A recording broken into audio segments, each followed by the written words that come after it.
Pues buenas tardes una vez más a la audiencia, una cápsula más entre Procopio y nuestros invitados. En esta ocasión, Jan Béjar, abogado migratorio en los Estados Unidos, socio de la firma Law Office of Jan Joseph Béjar, abogado consultor del Consulado Mexicano en San Diego y un colega por muchos años de la firma Procopio. También tenemos a Adrián Martínez, abogado litigante de la firma Procopio, socio dentro de la firma, también abogado consultor del Consulado de México en San Diego y Caléxico. Pues buenas tardes, empezamos con el tema. Vamos a ver en esta ocasión lo que son las visas de violencia familiar. Y para eso tenemos un caso hipotético y dentro de ese caso hipotético, obviamente, las preguntas que parten de ahí. Entonces, leeré el caso hipotético. Esposa y esposo se casan en México, mudan su domicilio a California. Mientras están residiendo en California, el esposo actúa violentamente contra la esposa. Inclusive hay gritos, insultos, avientan cosas, puede haber violencia física, golpes, y pues obviamente la esposa pues tiene que reaccionar.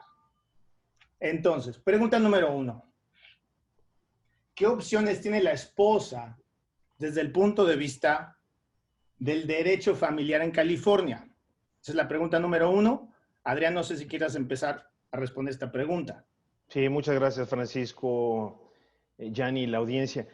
Por supuesto, primero, en caso de que una persona considere que está en peligro su integridad física, lo primero que tiene que hacer, o lo que les recomendamos hacer, es contactar a las autoridades policíacas a fin de pedir asistencia y asegurarnos de que esos gritos, esos insultos, esa destrucción de cosas no pase a mayores y ocurra una tragedia irremediable. Entonces, la primera recomendación, por supuesto, es contactar a las autoridades policíacas, investigadores, para asegurarnos de que no haya más lesiones, por decirlo así, y asegurar de que la integridad de las personas físicas no sea afectada. Ahora, desde el punto de vista legal familiar, lo que procede es la solicitud de una orden de restricción temporal y o permanente. En inglés las conocemos como Temporary Restraining Orders. Y esas órdenes temporales de restricción buscan que la persona que está agrediendo, en este caso, en el ejemplo que nos mencionó Francisco, el esposo, se le ordene que se abstenga de seguir con su conducta nociva en contra de la esposa, se le restrinja el acceso físico a la esposa, esto es, que no se acerque a ella a cierta distancia, inclusive si en el ejemplo tuviéramos niños, que el esposo no se acerque a los niños bajo ciertas circunstancias, que se restrinja los derechos de visita del esposo con los menores, e inclusive se puede solicitar al tribunal de que las visitas a partir de ese momento sean solamente supervisadas hasta que el tribunal tenga la seguridad de que los niños no estarán en riesgo en caso de que convivan sin supervisión con el padre.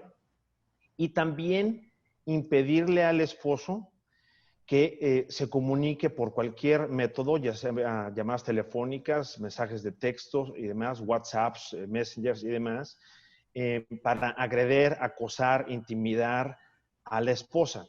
Entonces, el proceso implica la presentación de una solicitud de una orden de emergencia temporal de restricción. Se presenta esa solicitud ante el tribunal que le corresponde dependiendo del domicilio de esposa. El tribunal, si considera que se cumplen con los requisitos mínimos para la expedición de esa orden temporal, la expedirá expeditamente. Estamos hablando en el mismo día en que se presente la solicitud de la orden de restricción temporal, y señalará una fecha de audiencia para que el tribunal escuche a las dos partes, a esposo y a esposa, y determine el tribunal si esa orden temporal se convertirá en una orden de restricción permanente o si el tribunal considera que es necesario, le llaman disolver la orden de restricción temporal.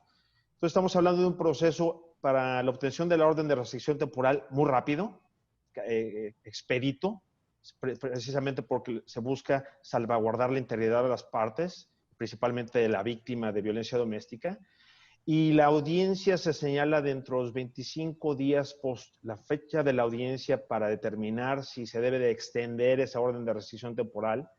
Se señala dentro de los 25 días posteriores a la fecha en la que se emitió la orden temporal. Y he tenido casos en los cuales alguno de mis clientes enfrenta esa solicitud de órdenes de restricción y se les ha impedido inclusive tener contacto con sus hijos de manera no supervisada por años.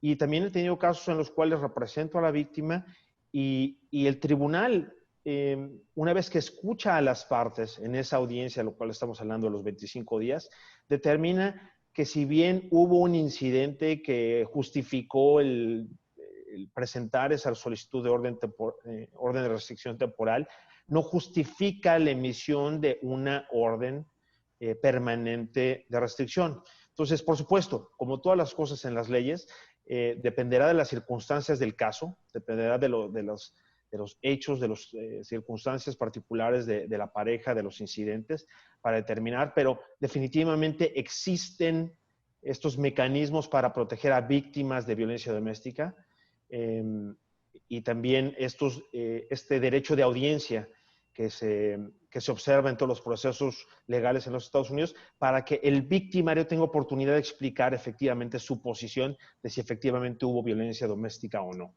Ahora, recordemos que en nuestro caso y nuestra audiencia son ciudadanos extranjeros, son ciudadanos que se casaron en México, son ciudadanos mexicanos, se casaron en México y vinieron a vivir a California.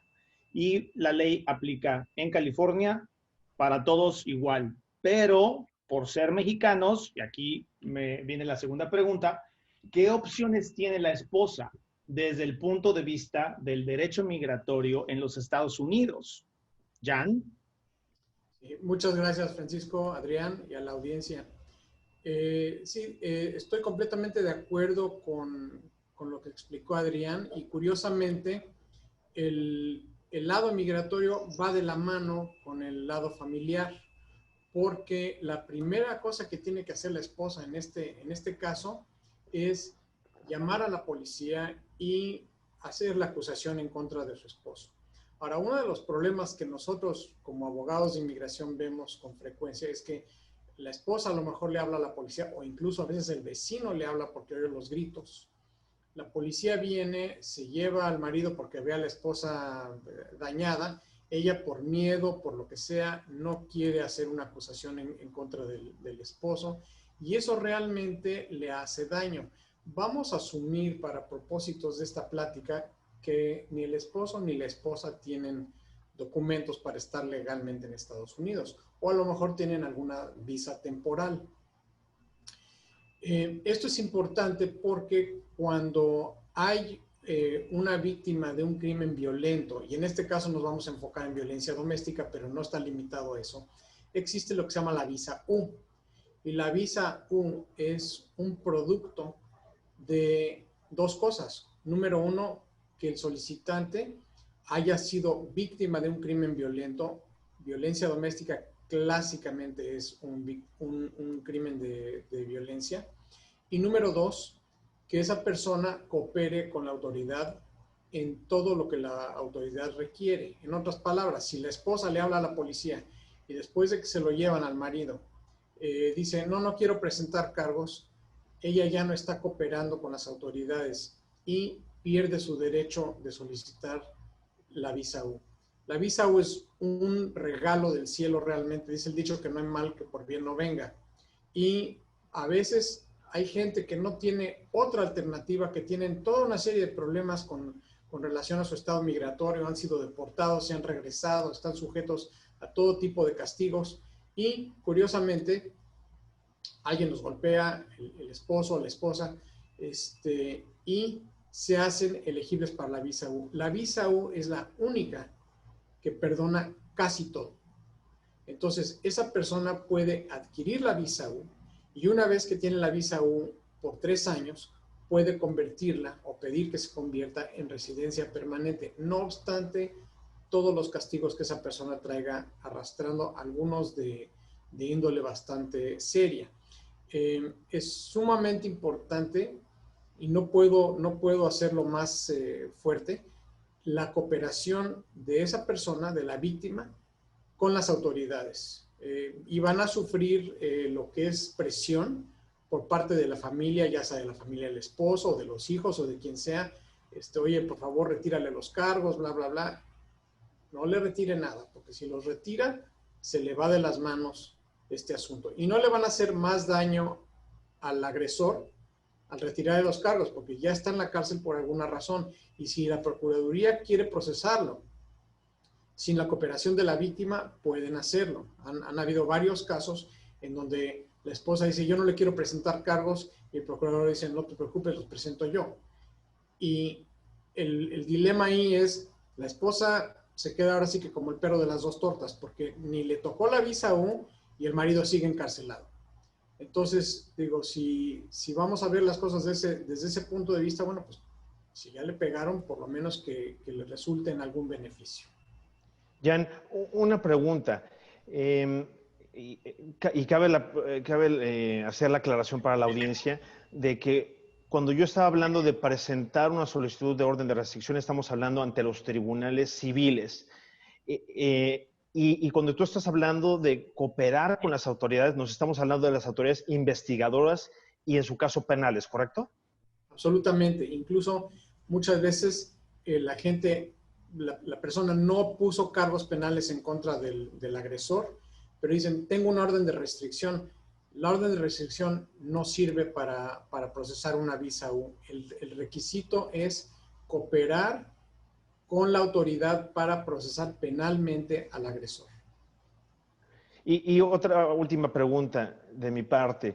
El hecho de que el victimario no sea un ciudadano estadounidense y no sea un residente permanente, ¿no impacta en esa posibilidad de solicitar la visa U?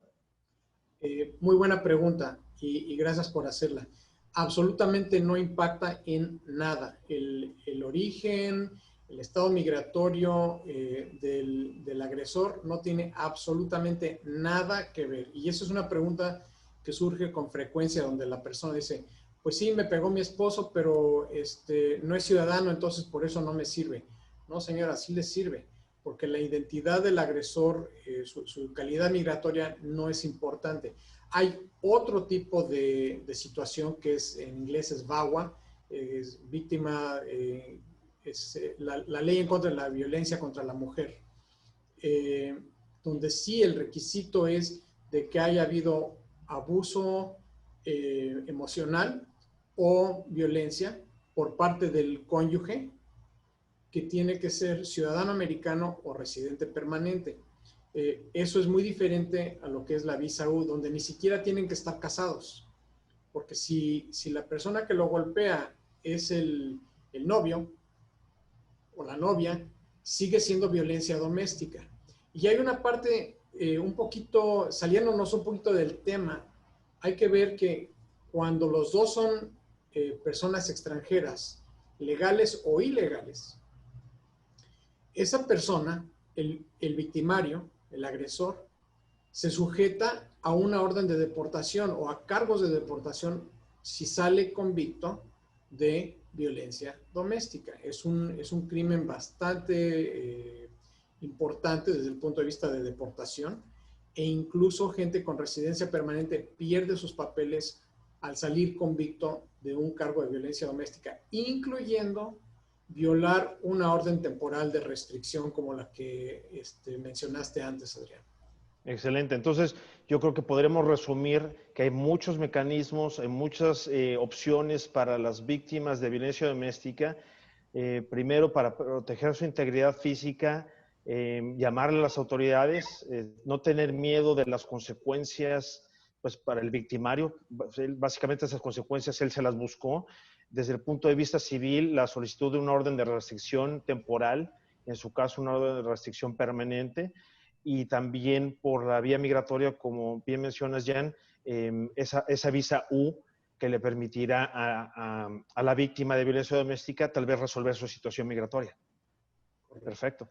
No, pues sensacional. Como pueden ver, aprovecharemos a Jan en algunas otras cápsulas porque hay muchísimos temas y material que compartir. Así es que no se despeguen, vayan a ver nuestros próximos cápsulas del canal.